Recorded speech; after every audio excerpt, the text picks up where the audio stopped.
So, the story starts with a strange claim, right? That after a crash, the government recovered a living non-human being called EBE-1. The live alien that had been taken from the 1949 Roswell crash was called EBE. Those that don't know, EBE stands for extraterrestrial biological entity. Because the captain, more than anyone else at the crash site, could clearly and correctly receive mind-to-mind communication. Air Force captain could understand this being better than anyone else at the crash site. Okay. That raises the first question. Why him? Was he trained differently, like mentally sensitive, or was the entity choosing who he wanted to communicate with? From the non-human and EBE. The captain was assigned to live with this entity called EBE-1 at the Los Alamos Laboratory in New Mexico. Los Alamos Laboratory in New Mexico. Okay, that's important because Los Alamos is connected to secret military and scientific research. So the video is trying to make the story feel more believable by tying it to a real government research location. Until EBE died of unknown causes on June 18, 1952.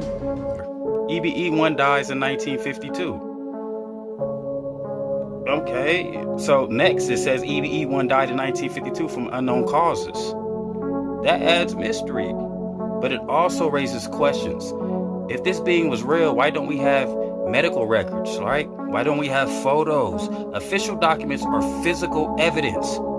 And if it did die, what happened to the body? That Air Force captain could understand this being better than anyone else at the crash site. Okay. That raises the first question. Why him? Was he trained differently, like mentally sensitive, or was the entity choosing who he wanted to communicate with? Oh, you say you're from the future and an evolutionary descendant of humans. 3. Then the story says that the captain was assigned to live with the entity at Los Alamos Laboratory in New Mexico. Answer me. If you don't answer, I'll administer another radioscope on you until your system collapses. Do you understand? Now, how do you speak English?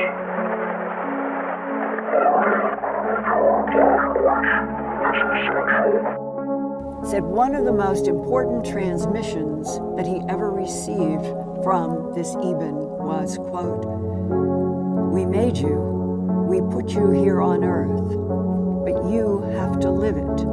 The message, right? This is the message. All right, this is the message. We made you, we put you here on earth, but you have to. All right, so the biggest part is the message. We made you, we put you here on earth, but you have to live it. That means the beings supposedly claim humans were created or placed here by another intelligence. In simple words, it suggests, this is why. It suggests humanity may not be random. We may have been designed, seeded, or guided. Right? All right, so you have to live it. Think about that in your brain for a second. You have to live it. But the second half is even deeper, right? You have to live it. That sounds like even if human beings were created by them, they're not here to save us. They're not here to save no one. We still have to suffer, you guys. Evolve, make choices, and decide our future. 7. The biggest question, and this is the biggest question. So the question becomes, if the stories were true, why would they create us and leave us confused? Okay. Are we an experiment? A lost colony? A project? Or is this just another myth humans created because we want answers about where we came from? Honestly. Look, I think the real power of this story is, right? And what makes this clip powerful, it's not just about aliens. It's really asking who we are, why are we here, and we are truly alone in controlling our future. So no, no, it's not just a story about aliens. I know a lot of people get tired of stories about aliens. It's just a question about us. Who are we? Why are we here?